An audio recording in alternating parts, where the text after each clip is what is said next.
Sekarang anugerah-Mu hari ini ada, bukan karena kuatku, namun karena Roh-Mu. Ku bawa hatiku,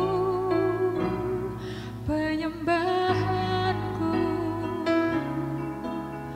ku semakin berkurang, Yesus makin bertambah.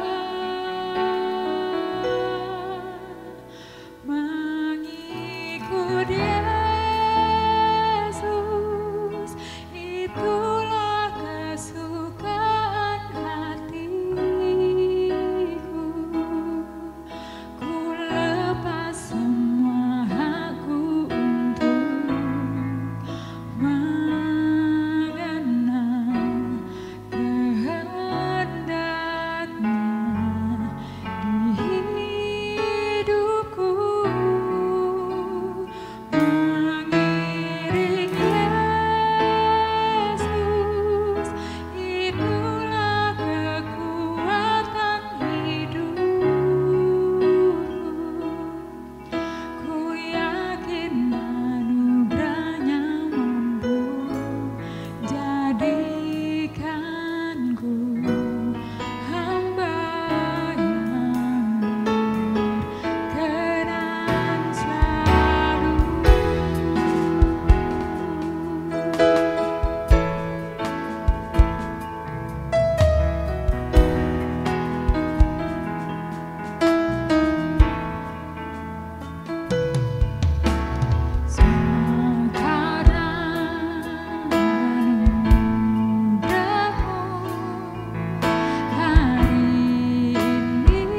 ini ada, bukan karena kuatku,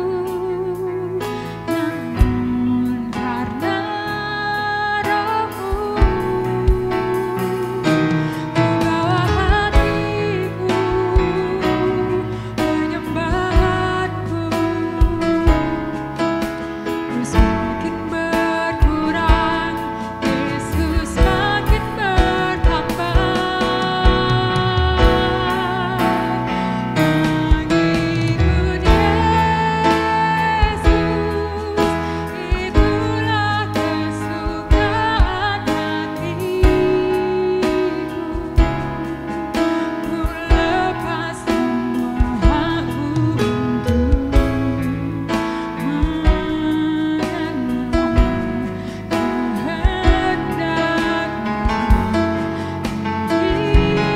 hidupku.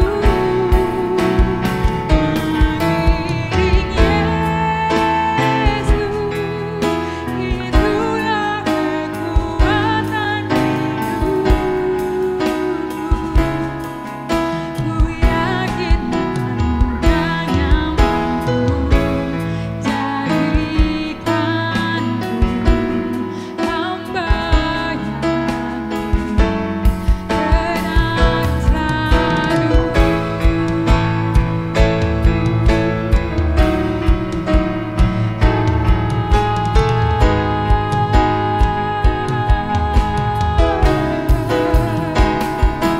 Shalom, Sobat Rehat, Renungan Hati Sehat, GBI Ngadinegara Indonesia.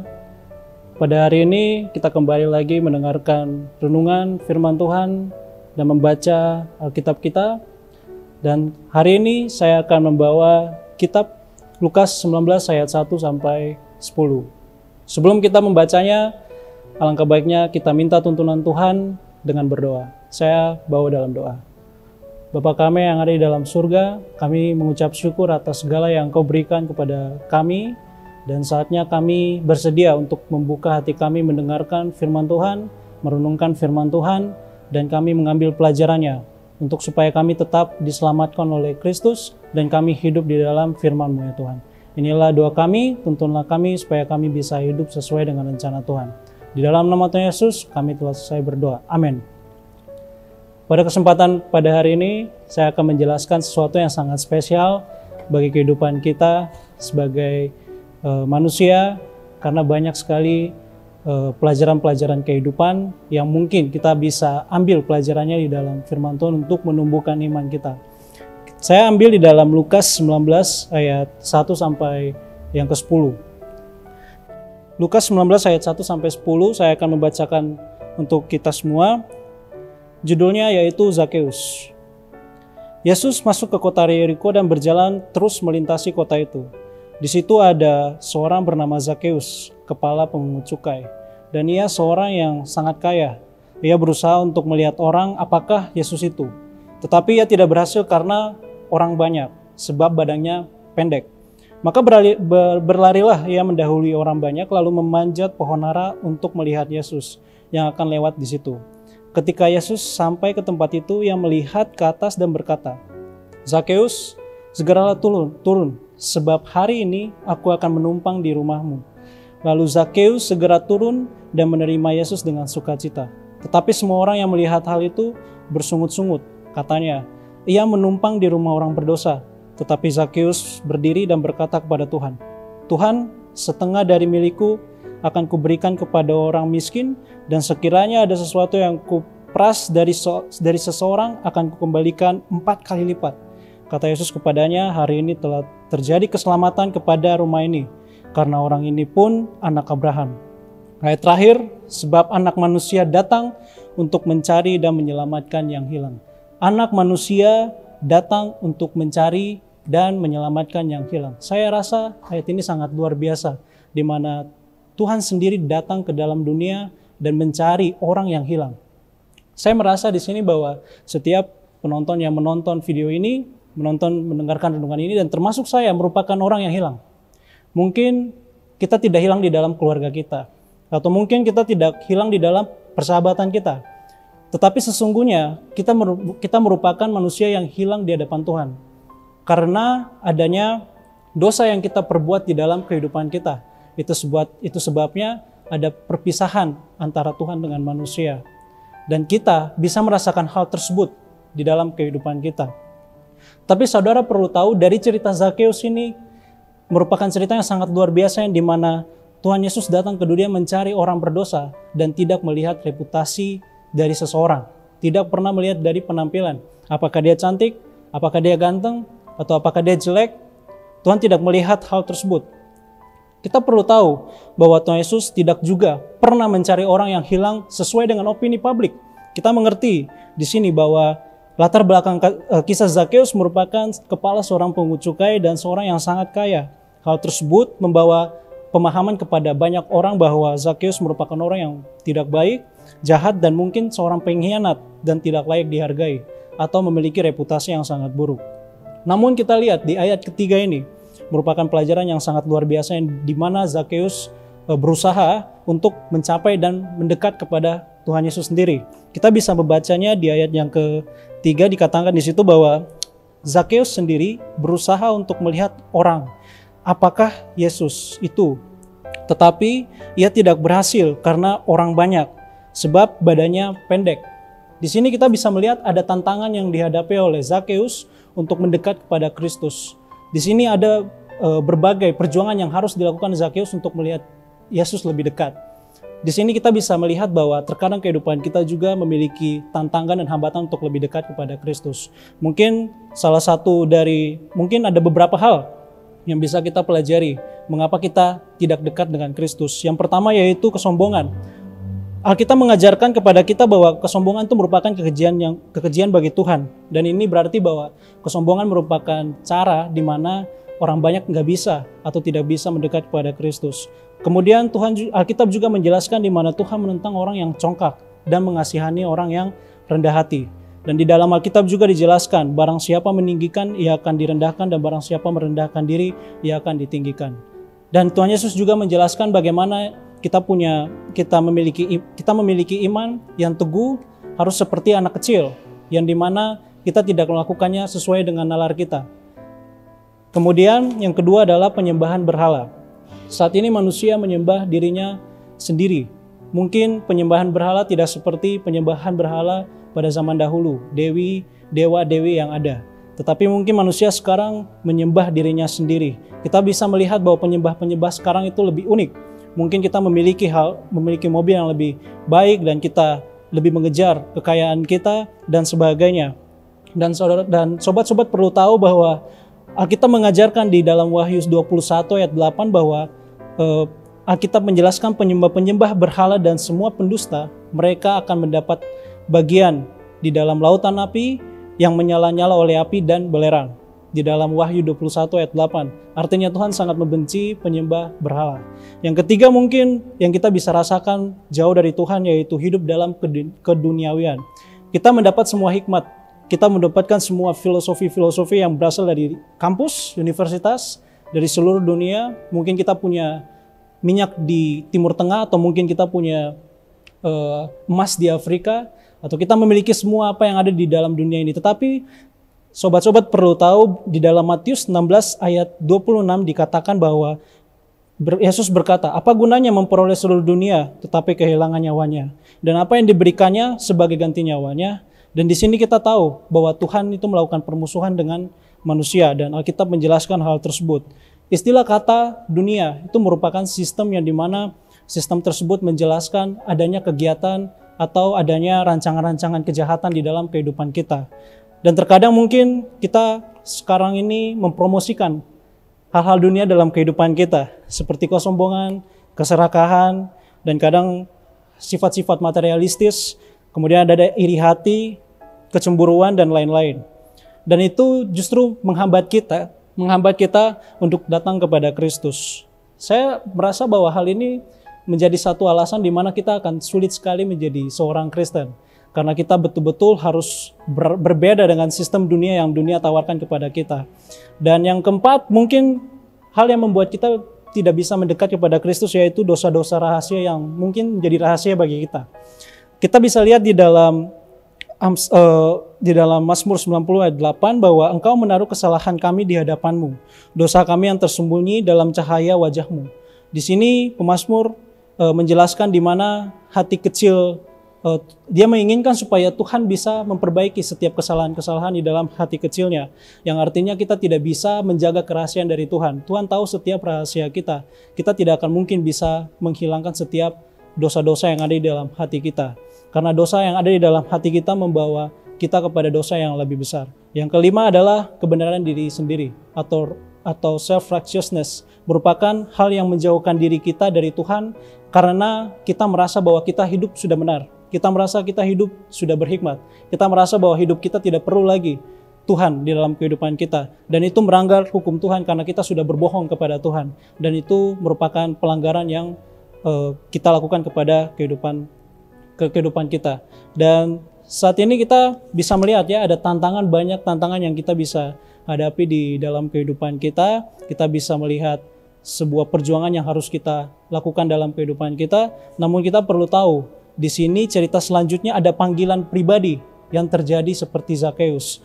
Zakheus akhirnya berusaha untuk melihat Yesus dari pohon, dan kemudian orang yang paling tidak populer, orang yang paling dibenci oleh banyak orang, berusaha untuk melihat Yesus. Kita buka di ayat 4 dan 5, maka berlarilah ia mendahului orang banyak lalu memanjat pohon ara untuk melihat Yesus yang akan lewat di situ. Ayat 5, ketika Yesus sampai ke tempat itu, ia melihat ke atas dan berkata, Zakheus, segeralah turun, sebab hari ini aku harus menumpang di rumahmu.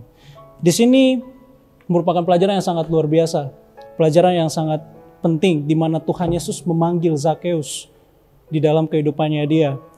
Mengenai panggilan-panggilan yang dilakukan oleh Tuhan Yesus, seperti Tuhan Yesus memanggil Abraham, memanggil setiap pahlawan-pahlawan di dalam Alkitab, memanggil murid-muridnya Matius, Lukas, Yohanes, dan semua orang yang memanggilnya. Dan di situ kita perlu tahu bahwa Zakheus punya respon, dan setiap orang-orang yang dipanggil oleh Tuhan memiliki respon, yang dimana responnya yaitu ada sukacita ketika merespon panggilan Tuhan tersebut. Dan di sini kita bisa melihat bahwa Zakheus tidak berpikir mengapa saya dipanggil? Apa gunanya kalau saya turun dan mengikuti apa panggilan Kristus? Dia tidak menggunakan nalar yang ada untuk mengikuti Kristus. Dan disinilah kita bisa melihat bagaimana Tuhan Yesus memanggil seseorang dan seseorang tersebut memiliki iman kepadanya. Di sini kita bisa melihat di mana hati seorang Zakheus itu bersungguh-sungguh kepada Tuhan. Seperti itu. Dan kita bisa melihat hal yang paling luar biasa ketika kita belajar di dalam Yohanes 10 ayat 3. Di sini Tuhan merupakan gembala yang baik, memanggil semua domba-dombanya dengan namanya dan menuntunnya keluar. Di sini merupakan penjelasan yang sangat jelas. Tuhan memanggil setiap kita dengan nama kita. Tuhan memanggil kamu dengan nama kita sendiri, dan Tuhan menuntun kita keluar dari apa yang membelenggu kita dari dosa. Dan inilah yang menjadi pelajaran yang sangat berharga dalam kehidupan kita, bahwa Tuhan itu sekarang berfokus untuk memanggil kita dalam kehidupan kita. Mungkin kita mengeraskan hati kita selama ini, mungkin kita tidak mempedulikan apa yang menjadi panggilan penting dalam kehidupan kita, tetapi kita perlu tahu bahwa Tuhan sekarang memanggil kita untuk Tuhan ingin menuntun kita melakukan apa yang menjadi kehendak-Nya. Di sini kita tahu bahwa panggilan berasal daripada Tuhan, intinya adalah di mana hati kita kepada Tuhan. Ada dua pilihan yang ada di dalam firman Tuhan yang mengajarkan, yaitu pilihan kita apakah kita ingin mengikuti Kristus Yesus sebagai jalan kebenaran dan hidup, atau kita mengikuti hal-hal yang bersifat duniawi. Itu merupakan pilihan kita sekarang. Tetapi sekarang ini tidak perlu ditunda lagi keselamatan. Kapan akan keselamatan terjadi selain dari sekarang ini? Keselamatan terjadi ketika Anda memilih hati saya untuk berfokus kepada Kristus, untuk memilih Kristus, dan saya ingin mengubah hati saya. Dan kita bisa belajar banyak hal dari situ. Dan kemudian ada hal yang menarik dari Zakheus selanjutnya. Ketika Zakheus menerima panggilan respon itu dengan sukacita, menerima respon tersebut dengan gembira, di sini ada respon yang dimiliki oleh orang lain, yaitu di ayat 8. Tetapi Zakheus berdiri di ayat 7, Tetapi semua orang yang melihat hal itu bersungut-sungut, katanya, ia menumpang di rumah orang berdosa.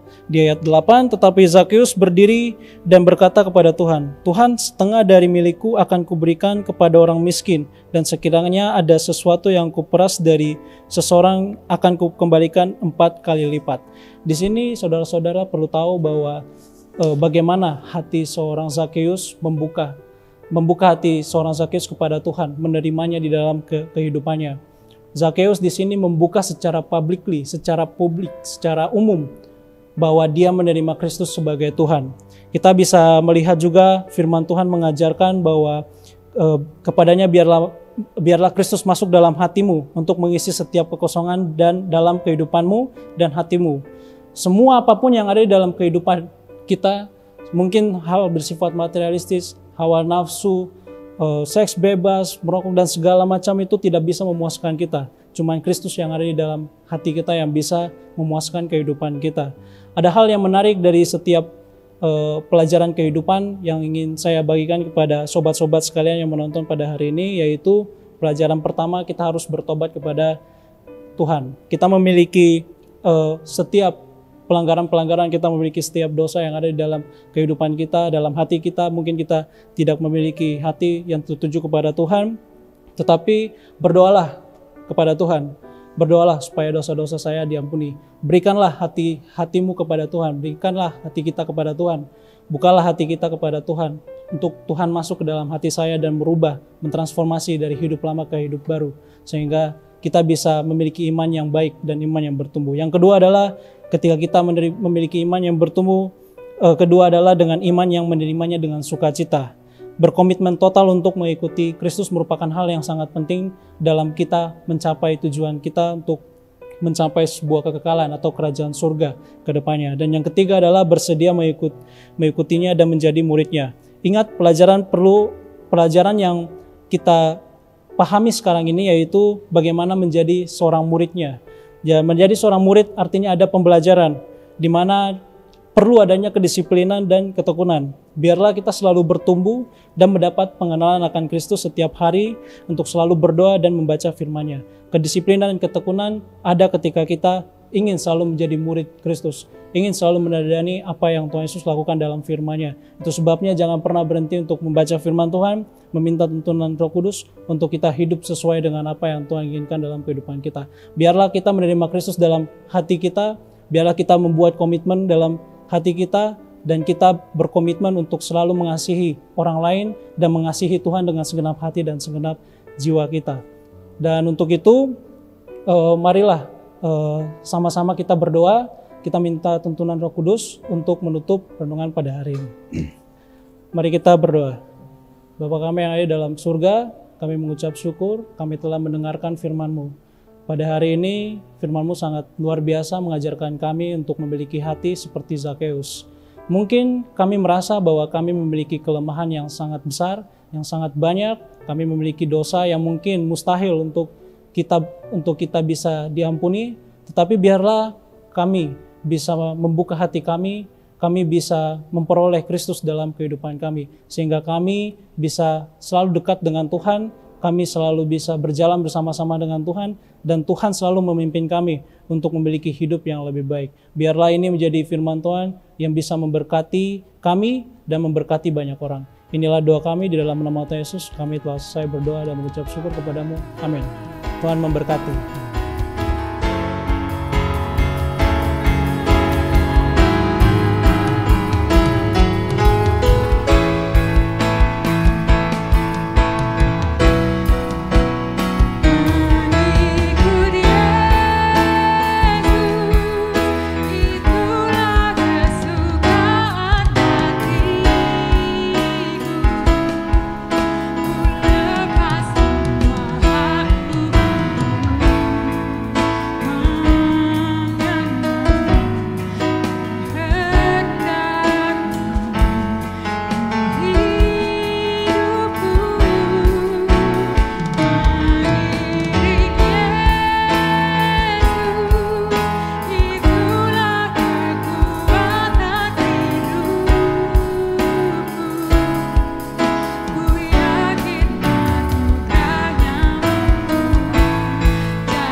Hidupku